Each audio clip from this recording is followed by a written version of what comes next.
Entre siglos, un podcast de Héctor Aranda. Estábamos hablando de tres grandes líderes del Exacto. movimiento cruzado. Estamos en ese 1095, estaban a punto de salir nuestros cruzados rumbo a Tierra Santa, rumbo a reconquistar. ¿Quiénes son esos grandes líderes? Ya hemos hablado de alguno de ellos. Y cuéntame, por favor, cómo se movilizaba ese ejército. ¿Era un ejército unificado? ¿Es, como has dicho, una cruzada donde las personas se unían por voluntad? ¿Había órdenes que querían unirse, órdenes religiosas, órdenes militares que querían ir a Tierra Santa? ¿Cómo es todo eso? Explícame cómo funcionaba por dentro. Vale. Estamos hablando de sus nobles, unos nobles con sus mesnadas, que cada noble tiene sus vasallos. Estamos hablando del sistema feudal, entonces tiene que convocar a otros caballeros, pues a lo mejor un duque, convoca a un barón, a un conde, un vizconde, y si ellos quieren y acudirle al deber de auxilio que te da el tema del vasallaje, pues acuden con sus tropas y se van uniendo. O sea, no eran ejércitos profesionales en sentido de perfectamente de unos rangos, etc. Había muchas mesnadas pequeñas que conformaban una hueste. Luego, cada noble importante, de estos que hemos dicho que son tres principales, aunque hay otros 3 o 4, tienen una hueste grande que tampoco se coordina con las otras, pero a través de lo que era el Consejo Cruzado no había un líder único, esa es una de las cosas importantes, siempre tenían discusiones entre ellos, rivalidades, distintas visiones. Ya hemos visto que Bohemundo iba con una visión muy distinta, mucho más agresiva y de avaricia que por ejemplo, los otros dos grandes, que son Godofredo y Raimundo. Y la gente, mucha gente sale a lo loco, que son los que van con los monjes, fracasan, muchos no llegan a cruzar ni Europa. Al volver, los que sobreviven van encontrando que vienen los nobles con sus mesnadas y muchos se unen y acompañan al ejército, porque a lo mejor un ejército de esos, por ejemplo, cuando se va a conquistar Jerusalén, que ya solamente quedan 13.000, y a lo mejor aquí se movilizaron hasta 70.000. 60.000 peregrinos por su cuenta en la cruzada de los pobres, que se llama Cruzada de los Pobres o Menesterosos, en distintas columnas, como dije, y luego unos 70.000 o 60.000 efectivos de lo que eran los grandes nobles, ¿no? Déjame hacer un pequeño inciso para que el espectador o oyente ponga cifras, ¿no? Porque en la Segunda Guerra Mundial hablamos de 80 millones de muertos. Para que os hagáis una idea, la población que habitaba Córdoba en el siglo XI, que es una de las ciudades más grandes de la península ibérica, rondaba los 100.000, 120.000, 130.000 personas, según Torres Balbás, que es un historiador.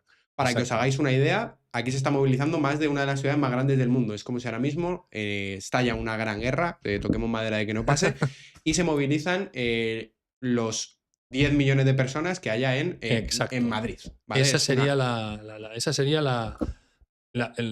¿cómo se dice? La magnitud de la gente que se llega a movilizar, unos por su cuenta y otros con los nobles, y van para allá.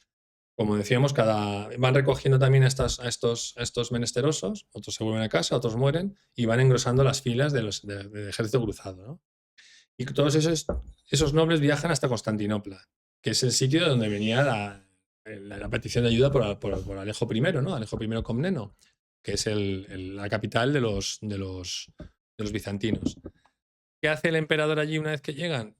Pues como es mucha gente y es muy peligroso dejarles pasar, los va acampando en sitios distintos. Además no llegan todos juntos, llegan uno un mes, otro mes llega otro, a los 15 días otro, y va negociando con cada uno de ellos por separado para que le presten vasallaje.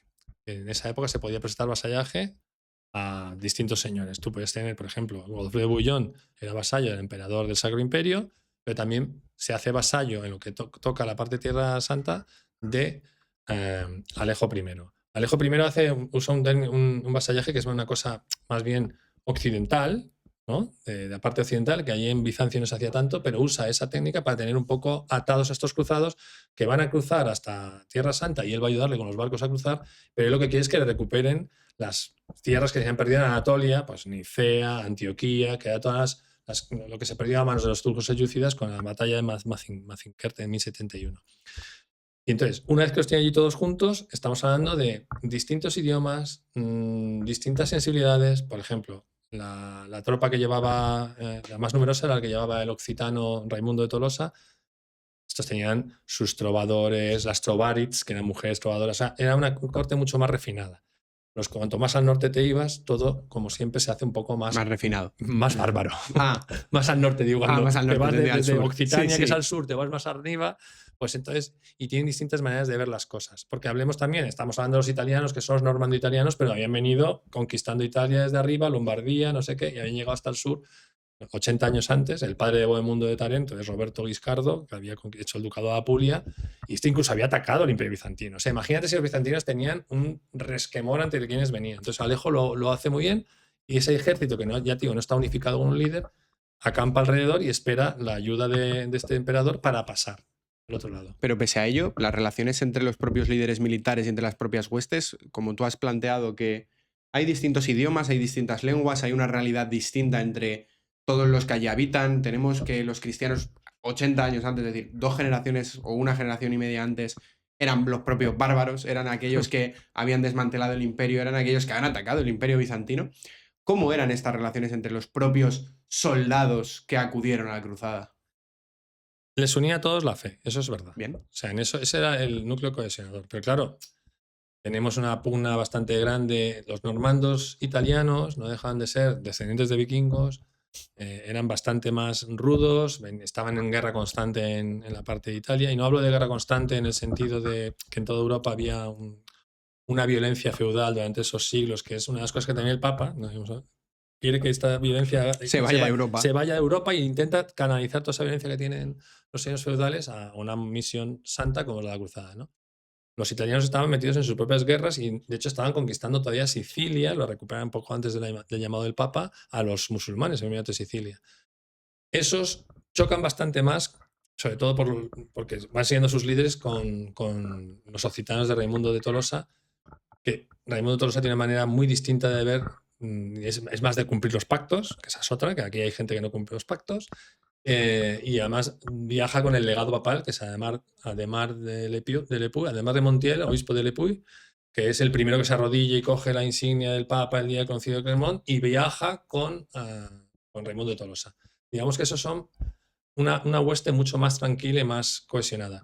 ¿Cómo se llevan? Pues ahí incluso a veces piques entre ellos, ya antes de llegar a Tierra Santa. Luego en Tierra Santa veremos que la ambición de ciertos nobles hace que incluso esos soldados que están luchando a brazo partido contra el musulmán y que a veces han estado a punto de ser exterminados, en la batalla que es Dorilea, en la que un poco más y se acaba toda la cruzada, bueno, pues luego meses más tarde andan matándose entre ellos, porque ¿quién se queda con Tarso cuando llegan a la ciudad de Pablo de Tarso?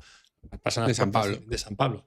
Van allí, pues, y se matan entre ellos, bueno, no eran los dos principales, pero el sobrino de Bohemundo, que se llama Tancredo, con el hermano de Duque de Godofredo, que se llama Balduino, pues incluso manda una comitiva que asalta las murallas por la noche para intentar degollar al otro. O sea, era todo muy complicado, ¿no? Vale.